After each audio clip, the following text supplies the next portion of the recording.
नारी शक्ति वंदन अधिनियम देश भर में लागू हो रहा है और सरकार एक ऐतिहासिक कदम उठाने जा रही है। इसके बाद ये अनुमान लगाए जा रहे हैं कि महिलाओं की जो राजनीति में भागीदारी है वो सुनिश्चित होगी और बढ़ेगी भी। ऐसे हम कुछ बात करते हैं महिलाओं से जो इस मुद्दे पर बात करना चाहती हैं। मैम, क्या कहना चाहती हैं इस मुद्दे पर आप? देखिए, पहले तो मैं प्रधानमंत्री श्री नरेंद्र मोदी जी का अभिनंदन करूंगी।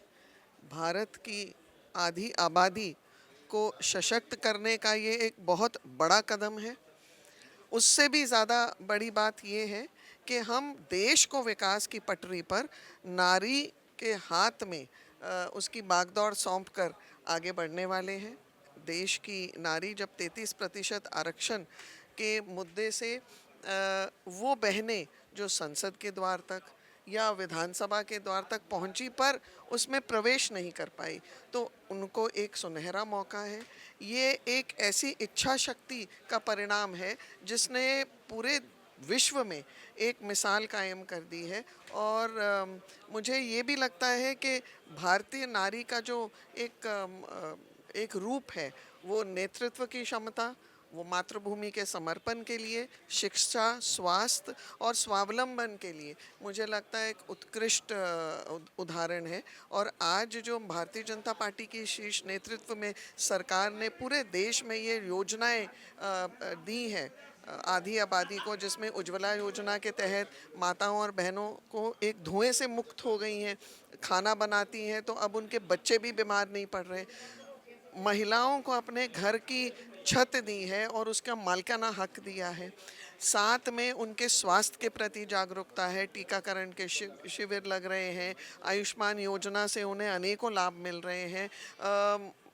जो इज्जत घर बनाए हैं यानी शौचालय, तो महिलाओं को वहाँ भी एक बहुत बड़ी सुविधा मिली है। देखिए, हर दिशा में भारतीय महिला का परचम लहरा रहा है और ये हमारे सुनहरे युग की आगाहट है। मैम, आरक्षण लागू होने के बाद ख़ास तौर पर जब महिलाओं को ये मौके मिलेंगे राजनीति में, तो आप उनसे क्या उम्मीद रखती हैं कि महिला कैसे काम करेंगी फिर? 5-6 चीज़ें बहुत उपयुक्त हैं इस विषय पर। महिला प्रतिनिधित्व होगा तो शिक्षा और स्वास्थ्य पे चर्चा होगी। महिला अपराध के ऊपर संज्ञान लेने वाले मामले ज़्यादा होंगे, मतलब इन पर जागरूकता होगी। किशोरी जो हैं उनको उनके भविष्य के लिए बहुत सारे नए आयाम मिलेंगे। मुझे लगता है हमारे देश की जीडीपी में भी विस्तार होगा। तो और क्या चाहते हैं हम हमारे देश के लिए?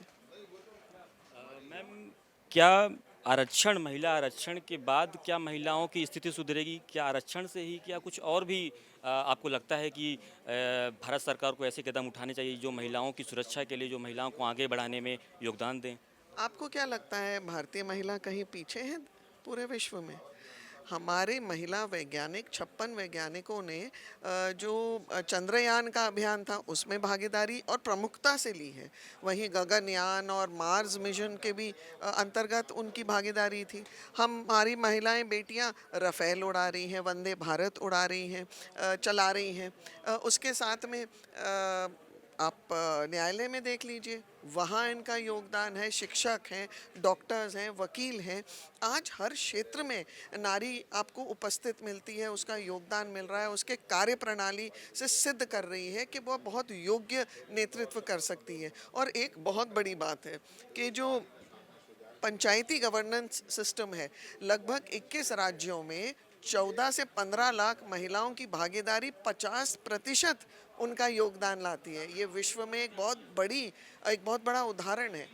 तो भारतीय नारी कहीं भी पीछे नहीं है, ना पछाड़ी हुई है। पर मुझे ये लगता है इस अवसर से अब जो समय आएगा वो नेत्रियों का होगा, वो महिलाओं का होगा, वो बेटियों का होगा।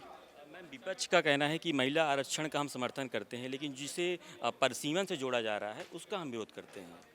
देखिए, विपक्ष फिर गुमराह करने की राजनीति कर रहा है। वोट बैंक पॉलिटिक्स तो उन्होंने अनेकों बार की है और अब उनका ये खाता बंद होने आ रहा है, क्योंकि महिला आरक्षण वोट बैंक की लिए सिद्ध करने का एक मुद्दा नहीं है। वो मूलभूत सुविधाएं देने का है, एक योग्यता और हक देने की बात है।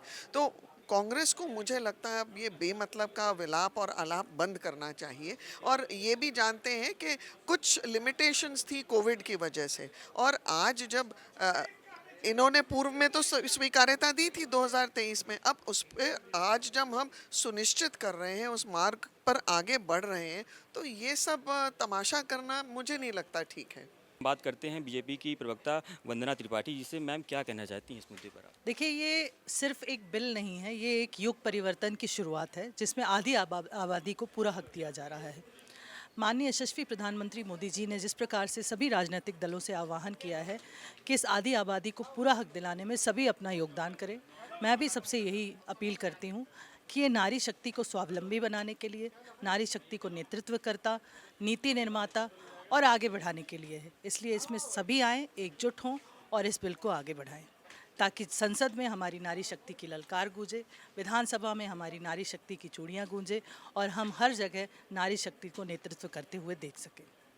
मैम, खास तौर पर अगर देखा जाए तो आरक्षण लागू होने के बाद महिलाओं को जो अवसर मिलेंगे, तो इसका महिलाओं को कैसे आप बोलती हैं कि जो राजनीति में इच्छुक हैं आने की, तो उनसे आप क्या उम्मीद रखती हैं कि वो महिलाओं के लिए किस तरीके से काम करेंगे? देखिए, महिलाएं घर में सब चीज़ों को संभालती हैं। महिलाएं आज चंद्रयान और मंगलयान जैसे मिशन का हिस्सा बन रही हैं। महिलाएं चंद्रमा तक जा रही हैं। महिलाएं सारे कार्य कर रही हैं। महिलाएं फाइटर जेट चला रही हैं। महिलाएं वंदे भारत चला रही हैं। महिलाएं हर फील्ड में काम कर रही हैं, चाहे डॉक्टर देखें, चाहे कोर्ट रूम देखें। तो फिर महिलाएं नेतृत्वकर्ता क्यों नहीं बन सकती? महिलाओं को भगवान ने एक शक्ति दी है कि जिस भी कार्य में उन्हें लगा दिया जाता है, उस कार्य को वो बखूबी निभाती हैं और उस कार्य को हमेशा आगे बढ़ाती हैं। अगर महिलाओं को नेतृत्व दिया जाएगा तो अवश्य इस राष्ट्र की उन्नति में वो अपना कदम बढ़ाएंगी और इस राष्ट्र को उन्नत राष्ट्र की ओर आगे बढ़ाएंगी।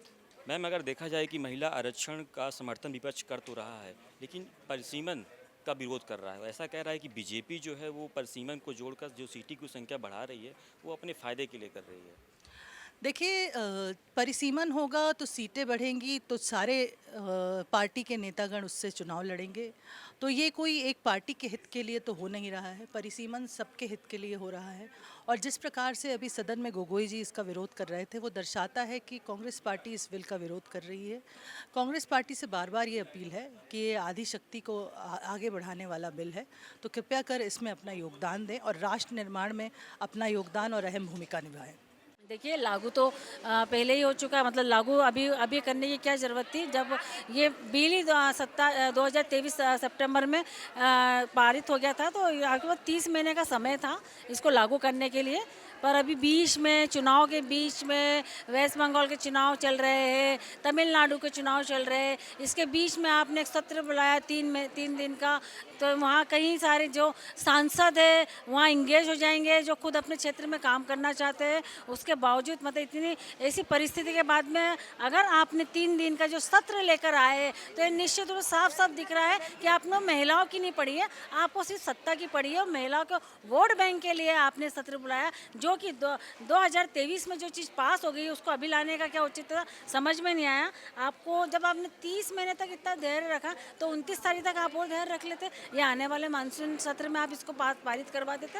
अब वैसे भी 2029 में आपने जो बोले आपकी पार्टी लाइन है कि 2029 में आप इसको लागू करेंगे, तो आपके पास तो समय था। हम तो महिला आरक्षण के बिल्कुल समर्थन में है और महिला आरक्षण लाने वाली भी कांग्रेस ही है।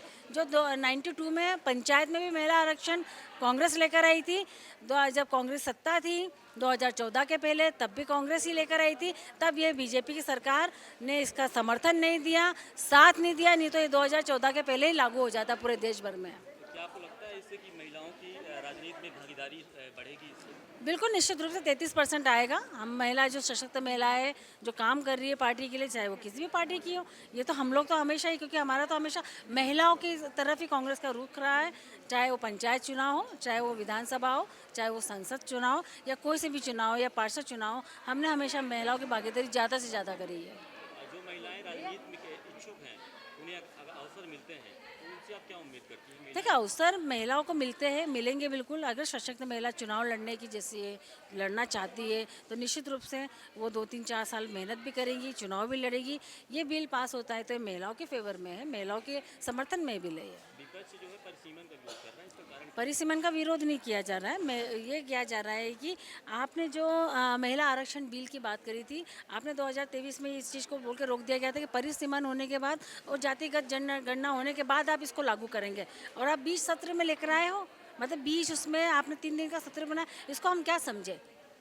आपने परिसमन का शब्द हटा दिया या फिर जनगणना का शब्द हटाया होगा, कुछ ना कुछ तो क्या होगा। तो 30 महीने पहले आपकी एक अलग धारणा थी, आज 30 महीने बाद आपकी अलग धारणा होगी, क्योंकि चुनाव चल रहे हैं। तो आपके जो मूड स्विंग होते रहते हैं समय समय पे, जो जैसे चुनाव होते हैं वैसे बीजेपी, मोदी जी, अमित शाह, इनके सब के मूड स्विंग होते हैं और अपने ही फैसले बदल लेते हैं।